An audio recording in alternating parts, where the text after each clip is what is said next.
Hello everyone, this is Aprajita from evidyarthi.in and let's continue the topics from our chapter number 3. Why do we need a parliament from your book Civics?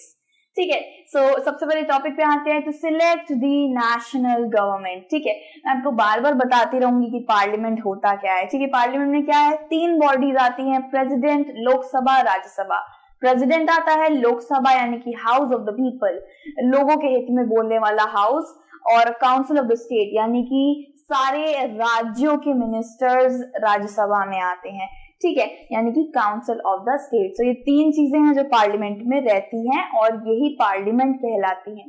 ठीक है, सो इस पूरे के पूरे video में हम लोग लोकसभा के ऊपर जानेंगे. भाई लोकसभा में कैसी बॉडी एक्सरसाइज होती है, क्या क्या, मतलब सब कुछ हम लोकसभा से रिलेटेड ही जानेंगे. ठीक है, तो सबसे पहले पॉइंट पे आते हैं, the party that has the majority of MPs should have 272 members और मोर. आप जानते हैं कॉन्स्टिट्यूएंसीज कितनी है, 543 हमारी कंस्टिट्यूएंसीज है.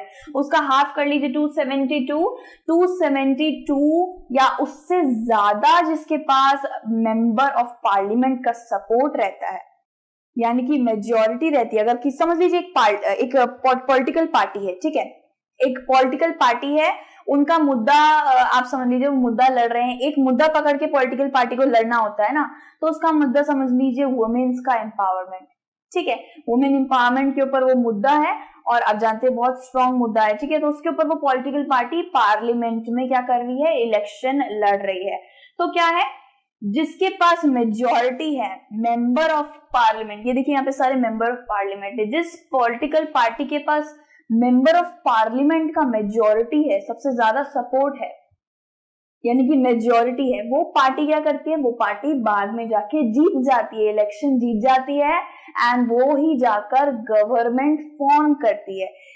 देखिए यहाँ पे कैसे लिखा जाएगा, the party that has the majority of MPs, member of parliament का जिसके पास सपोर्ट है, शुड हैव 272 मेंबर से ज्यादा होना चाहिए, वो इलेक्शन जीत जाती है, wins the election and forms the government. ठीक है, और largest party is called opposition party, यानी कि अब भाई आप न्यूज तो देखते ही होंगे और उसमें कहीं कहीं पढ़ते भी होंगे, वहां लिखा रहता है ऑपोजिशन पार्टी ये कर रही है, वो कर रही है, देखिए कितना अच्छा काम कर रही है.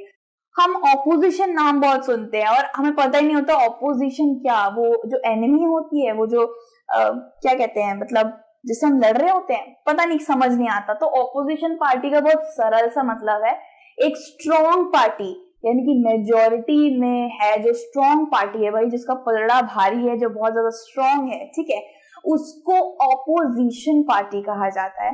ठीक है, अब आप लोकसभा की तरफ देखेंगे तो ऐसा कुछ लोकसभा का ये पिक्चर दे रखी है. यहाँ पे एक हाउस स्पीकर बैठा हुआ, स्पीकर ऑफ द हाउस कहा जाता है, जो सारे के सारे पार्लियामेंट्री मेंबर की बातें सुनते हैं एंड नोट डाउन करते हैं एंड उसी के हिसाब से सारा सारा भाई मामला चलता है आगे.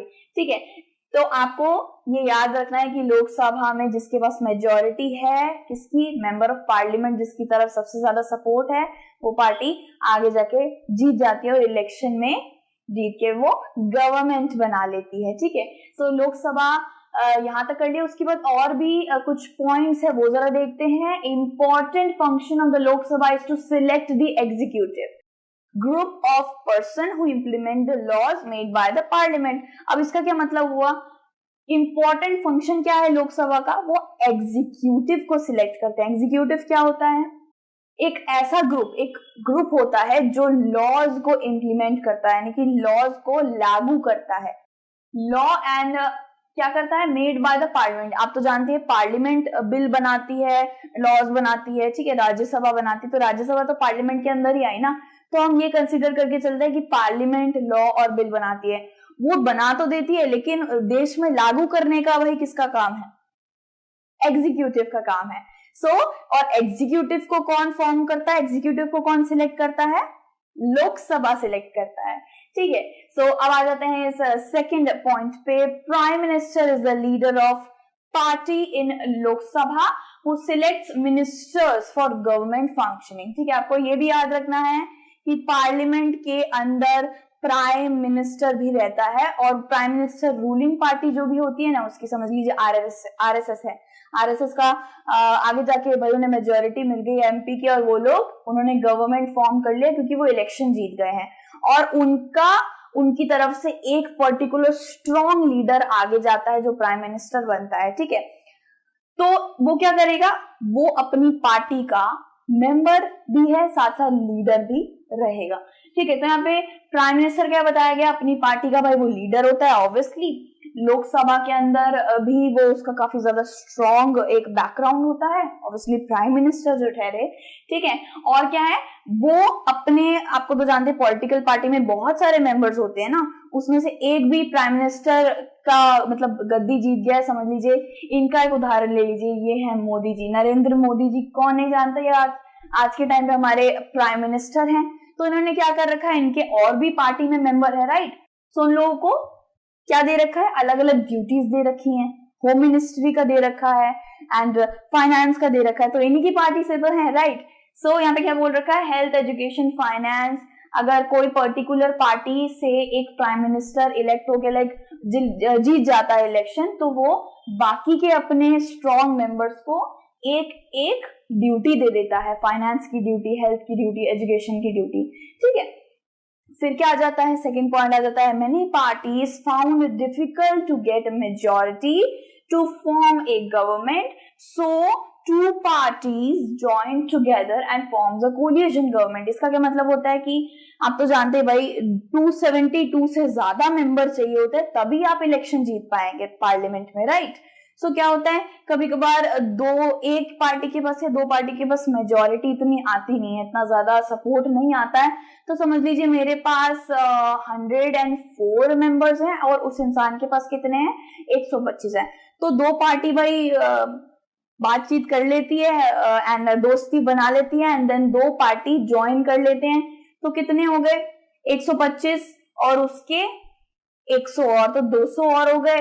और समझ लीजिए 270 समझ लीजिए 270 हो गए हैं और वो और भी ले आया, तो समझ लीजिए 300 बना लिए, दोनों ने मिलकर क्या कर लिया, 300 बना लिए।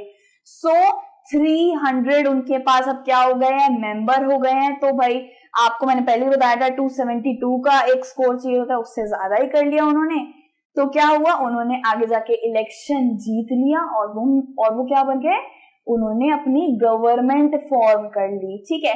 सो आपको मैं बता दूं कि अगर दो पार्टी हैं और उनके पास भाई रेयरली मेजोरिटी आती है, तो वो दोनों पार्टी मिल जाते हैं, मिश्रित हो जाते हैं, ज्वाइन कर लेते हैं और एक कोलिशन गवर्नमेंट बना लेते हैं। कोलिशन मतलब कि दो पार्टी कोलाइड हो जाती है और एक गवर्नमेंट बना लेती है, ठीक है। इसी के साथ हमारा लोकसभा का सारे जितने भी पॉइंट्स थे हमने कर लिए हैं, बाकी के टॉपिक्स हम नेक्स्ट वीडियो में करेंगे। Till then take care, bye bye.